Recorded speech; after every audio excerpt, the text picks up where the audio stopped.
الذين آمنوا اتقوا الله حق تقاته ولا تموتن إلا وأنتم مسلمون واعتصموا بحبل الله جميعا ولا تفرقوا واذكروا نعمة الله عليكم إذ كنتم أعداء فألف بين قلوبكم فأصبحتم بنعمته إخوانا وكنتم على شفا حفرة من النار فأنقذكم منها كذلك يبين الله لكم آياته لعلكم تهتدون ولتكن منكم أمة يدعون إلى الخير ويأمرون بالمعروف وينهون عن المنكر وأولئك هم المفلحون. السلام علیکم. سفینے ڈوبتے بھی ہے سفر لیکن نہیں رکتا مسافر تو ذرا سی دیر لگتی ہے مگر وہ دیکھ رہتا ہے ہاں وہ دیکھ رہتا ہے کبھی مایوس مت ہونا کبھی مایوس مت ہونا کبھی مایوس مت ہونا اندھیرا کتنا گہرا ہو. السلام علیکم ورحمۃ اللہ وبرکاتہ. ہمارے بڑے علماء کرام بہت سارے علماء کرام ہمارے پاس تشریف فرمائیں. ان میں سے السلام علیکم ورحمۃ اللہ وبرکاتہ. الحمد للہ رب العالمین والصلاة والسلام علی رسولہ الکریم اما بعد فاعوذ باللہ من الشیطان الرجیم بسم اللہ الرحمن الرحیم. محترم سامعین، آج کے اس جلسے میں میری تقریر کا عنوان ہے ہمارے رسول صلی اللہ علیہ وسلم. ہمارے رسول صلی اللہ علیہ وسلم کا مشہور نام محمد اور آپ کا دوسرا نام احمد ہے. ہمارے دیش سے دور بہت دور پچھم کی طرف ایک ملک ہے، اس کا نام عرب ہے. پھر عرب میں ایک مشہور شہر ہے، اس کا نام مکہ ہے. ہمارے رسول اسی شہر میں پیدا ہوئے. آپ کے ابا کا نام عبداللہ اور امی کا نام آمنہ تھا. آپ صلی اللہ علیہ وسلم بچپنے سے بڑے نیک اور سچے تھے. چھوٹے بڑے سب آپ کی عزت کرتے. جب 40 برس کے ہوئے تو اللہ نے آپ کو نبی اور رسول بنایا. رسول بننے کے بعد آپ مکہ والوں سے کہا کہ صرف اللہ کی بندگی کرو، اسی کو سجدہ کرو، کسی بت یا قبر کو سجدہ نہ کرو. جو مانگو صرف اللہ سے مانگو، کسی پیر ولی بزرگ سے نہ مانگو، کسی پر ظلم نہ کرو، کسی کا حق نہ دو، کسی کی چیز چوری سے نہ لو، جھوٹ نہ بولو. وہ علم حکمت سکھانے والا، وہ سیدھا راستہ بتانے والا، خدا کا فرمان لانے والا، وہ شرک بدعت مٹانے والا، وہ شرک بدعت مٹانے والا. درود اس پر، سلام اس پر. آخر میں اللہ تعالیٰ سے دعا ہے کہ اللہ تعالیٰ ہم سب کو محمد صلی اللہ علیہ وسلم کے طریقے پر زندگی گزارنے کی توفیق دے. آمین یا رب العالمین. السلام علیکم ورحمۃ اللہ. ماشاء اللہ رفیق آئیں گے.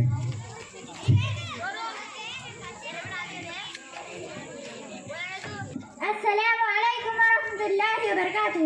الحمد للہ رب العالمین والصلاة والسلام علی رسولہ الکریم اما بعد فاعوذ باللہ من الشیطان الرجیم بسم اللہ الرحمن الرحیم والفجر وليال عشر. محترم سامعین، آج کے جلسے میں میری تقریر کا عنوان ہے وقت کی اہمیت.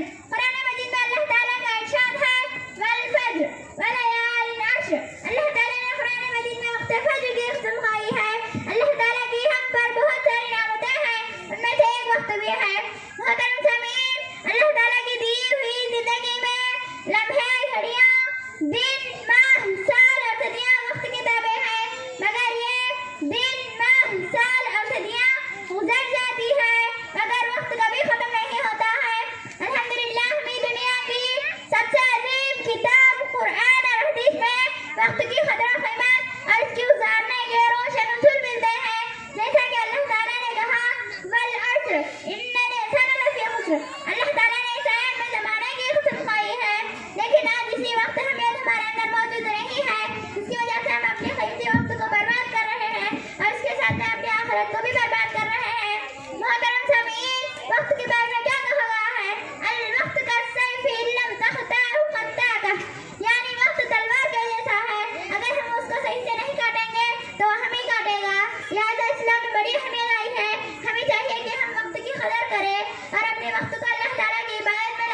السلام علیکم ورحمۃ اللہ وبرکاتہ.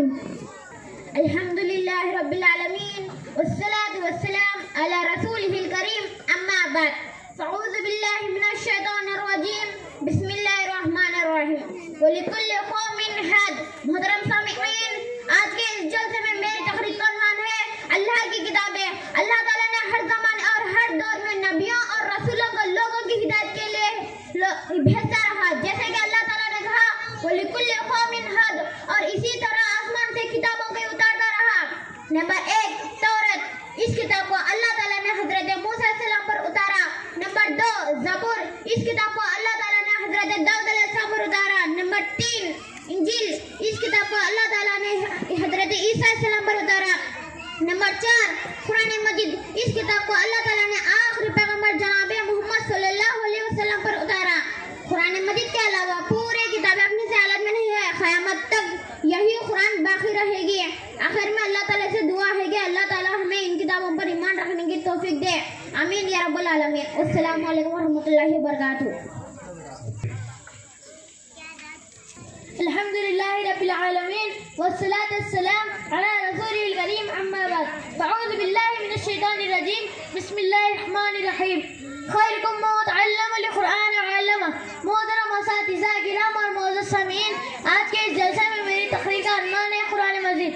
محترم سامعین، ہمارے رسول صلی اللہ علیہ وسلم کو اللہ کی طرف ایک کتاب ملی ہے، اس کا نام قرآن ہے.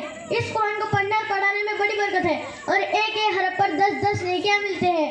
اور اللہ کے رسول صلی اللہ علیہ وسلم قرآن پڑھنے اور پڑھانے والے کو سب سے بہتر انسان قرار دیا. خیرکم من تعلم القرآن وعلمہ. تم میں سب سے بہتر انسان وہ جو قرآن کو پڑھے اور پڑھائے. قرآن مجید میں لکھا ہے آسمان، زمین، ہوا، پانی، سورج، چاند، ستارے، آدمی، جانور اور بے جان، یہ سبھی چیزوں کو اللہ نے پیدا کیا ہے. قرآن مجید میں بھی لکھا ہے جب میں اللہ اس کی رسول کی بات مانے، اچھے کام کرے گا، برے کام سے بچے گا، اللہ اس سے خوش ہوگا اور اس کے ماننے کے بعد بڑے انعام دے گا. لہٰذا ہمیں چاہیے ہمیں قرآن مجید کو زیادہ سے زیادہ پڑھے اور اس پر عمل کرے. آخر میں اللہ تعالیٰ سے دعا ہے کہ اللہ تعالیٰ ہمیں قرآن مجید کو زیادہ سے زیادہ پڑھنے کی توفیق دے. آمین یا رب العالمین. والسلام علیکم ورحمۃ اللہ وبرکاتہ. علیکم ورحمۃ اللہ وبرکاتہ. الحمد للہ رب العالمین والصلاة والسلام علی رسولہ الکریم اما بعد فاعوذ باللہ من الشیطان الرجیم بسم اللہ الرحمن الرحیم. محترم اساتذہ کرام اور معزز سامعین، آج کے جلسے میں میری تقریر کا عنوان ہے قیامت. محترم سامعین، جن باتوں پر ایمان لانا اور دل سے یقین کرنا ضروری ہے ان میں سے قیامت بھی ہے. قیامت کا مطلب یہ ہے کہ ایک دن ایسا آنے والا ہے آسمان، زمین، سورج، چاند، ستارے، پہاڑ، درخت، آدمی، جاندار اور بے جان سب چیزیں فنا ختم ہو جائیں گے. صرف اللہ پاک کی ذات جو ہمیشہ سے اور ہمیشہ رہے گی. ان تمام چیزوں کی فنا ہونے کی صورت یہ ہوگی کہ اللہ کے حکم سے اسرافیل علیہ السلام سور میں پھونک ماریں گے جن سے ڈراؤنی اور سوئی ہوگی. تمام آدمی جانور مر جائیں گے. پھر ایک اور مرتبہ سور میں پھونک ماریں گے تو سب لوگ اپنی اپنی خبروں سے نکل کر آ جائیں گے اور اللہ تعالیٰ تمام لوگوں کا حساب کتاب لے گا. جو آدمی نیک کام کیا ہوگا اللہ اس کو جنت میں داخل کرے گا اور جو اللہ کی نافرمانی کیا ہوگا اللہ اس کو جہنم میں داخل کرے گا. آخر میں اللہ تعالیٰ سے دعا ہے کہ اللہ تعالیٰ میں دن کی تیاری کرنے کی توفیق دے. آمین یا رب العالمین. السلام علیکم ورحمۃ اللہ وبرکاتہ. دیتا ہوں کہ سیرت اللہ کے رسول صلی اللہ علیہ وسلم کی زندگی کے تعلق سے کچھ سوالات ان سے کیے جائیں گے تو ان کا جواب دیں گے باذن اللہ. عارف عبداللہ. السلام علیکم ورحمۃ اللہ وبرکاتہ. وعلیکم السلام ورحمۃ اللہ وبرکاتہ. سب سے پہلا سوال ہے آپ سے، رسول اللہ صلی اللہ علیہ وسلم کے دادا کا نام کیا ہے؟ رسول اللہ صلی اللہ علیہ وسلم کا دادا کا نام عبد المطلب ہے. قریش اپنی تجارت میں آپ صلی اللہ علیہ وسلم کو کیوں شریک کرتے تھے؟ کیونکہ امانت دار اور دیانت داری میں مشہور تھے. ماشاء اللہ. رسول اللہ صلی اللہ علیہ وسلم بڑے ہونے کے بعد کون سا پیشہ اختیار کیا تھا؟ پہلے مکہ والوں کے بکریاں چرائیں، پھر تجارت کا پیشہ اختیار کیا. بارک اللہ. خدیجہ رضی اللہ عنہا اور رسول اللہ صلی اللہ علیہ وسلم کی عمر نکاح کے وقت کتنی تھی؟ خدیجہ رضی اللہ عنہا کی عمر 40 سال اور آپ صلی اللہ علیہ وسلم کی عمر 25 سال تھی. سب سے پہلے وحی کہاں نازل ہوئی؟ سب سے پہلے وہی غار ہرا میں نازل ہوئی. غار ہرا مکے سے کتنے دور پر ہے؟ غار ہرا مکے مکے سے تقریباً 4.5 کلومیٹر کی دوری پر واقع ہے۔